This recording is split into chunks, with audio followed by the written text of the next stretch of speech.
ஸல்லல்லாஹு அலைஹி வஸல்லம் அந்த பரக்கத்தை கொண்டு வந்து சேர்க்குறாங்கன்னு பாருங்க. முதசஹிரீன்னா யாரு? சஹரு செய்கிறவங்க. ராத்திரி சஹரு செய்கிறோமா இல்லையா? சஹரு செய்பவர்கள் மீது அல்லாஹ்வும் மலக்குமார்களும் ஸலவாத் சொல்றாங்க. எவ்வளவு பெரிய ஆச்சரியம்! இது ஒரு ஆச்சரியமான ஹதீஸா இல்லையா? இன்னல்லாஹு வ மலாயிகத்துஹு யுஸல்லூன அலல் முதசஹிரீன். அந்த முதசஹிரீன்களாக இருக்கக்கூடிய சஹரு செய்யக்கூடியவர்களின் மீது அல்லாஹ் பரக்கத்து செய்கிறான், ஸலவாத்து சொல்லுகிறான், மலக்குமார்களும் ஸலவாத் சொல்றாங்க. இந்த இதை வச்சு சூஃபியாக்கள் நமக்கு சொல்றாங்க, சின்ன பிள்ளைகள் இருப்பாங்க, நோன்பு பிடிக்க ஏழை இல்லை, சரி. வயதாளிகள் இருப்பாங்க, நோன்பு பிடிக்க ஏழை இல்லை.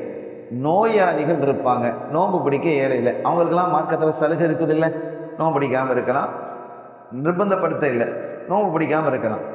ஆனால் என்ன சொல்கிறாங்க, அந்த மாதிரி ஆட்களாக இருந்தாலும் பெண்கள் இருக்கிறாங்க, பெண்களை நோன்பு பிடிக்க முடியாத காலம் இருக்கல, மென்சஸ் பீரியட், அந்த பீரியட் டைமில் நோன்பு பிடிக்க முடியாது. இந்த நேரத்திலேயும் சஹர் செய்ய வைங்கிறாங்க. இது நமக்கு புதுனமாக இருக்கு. சூஃபிகள் சொல்கிறாங்க, சூஃபியாக்கள் சொல்கிறாங்க, நீங்கள் அது அல்லாஹ் வந்து ஸலவாத் சொல்கிறான், சஹர் செஞ்சிருங்க. நோன்பு பிடிக்க முடியலன்னா பிரச்சனை இல்லை, விட்டுருங்க. முடியல, அது மார்க்கம் உங்களுக்கு அனுமதி தருது. நீங்க சஹர் செய்றீங்களா இல்லையா, அந்த நேரத்தில் உங்க பிள்ளைங்க சஹர் செய்யறது கொஞ்சம் ஒரு கவனம், சாப்பிடுங்க. எந்த அளவுன்னு கேட்டா, ஒரு சாமி வந்து கேட்கறாங்க, யாரும் சஹர் செய்யறதுக்கு ஒண்ணுமே இல்லையே, நான் என்ன செய்யறது?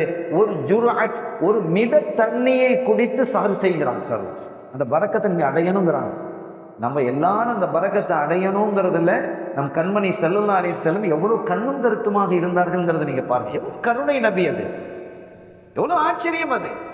எனவே அந்த நேரத்தில் நீங்கள் அந்த அல்லாஹ்வினுடைய ஸலவாத்து, மலக்குமார்களுடைய ஸலவாத்தை நீங்கள் பெற வேண்டும் என்றால் சஹர் செய்யக்கூடியவர்கள், சஹர் செய்யறவங்கெல்லாம் நோன்பாளிகளாக இருக்கணுங்கிறது இல்லை.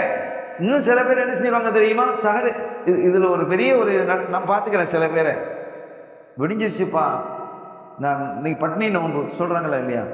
பட்டினி நோன்பு சிறப்பா? சிறப்பு இல்லைங்கிறாங்க. நீங்க தெளிவாக இருக்கணும்.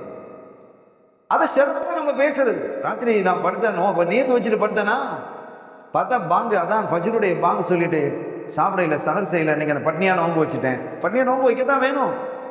ஆனால் இது நீங்கள் வெளியில் வந்து சிறப்பாக சொல்கிறீங்களே, இது சிறப்பு இல்லைங்கிறது மார்க்கம். நீ சாப்பிட்றதான் சிறப்புங்குது. அந்த நேரத்தில் சாப்பிடுவது இன்றைக்கு சயின்டிஃபிக்காக அதை விஞ்ஞான ரீதியிலே, மருத்துவ ரீதியிலே ஆய்வு செய்து ஒரு ஆச்சரியமான விளக்கத்தை சொல்றாங்க. ஒரு நீண்ட நேரம் இதிலிருந்து அவர்கள் பசியை தொடங்குகிறார்கள், உண்ணாமல் இருக்கிறார்கள்.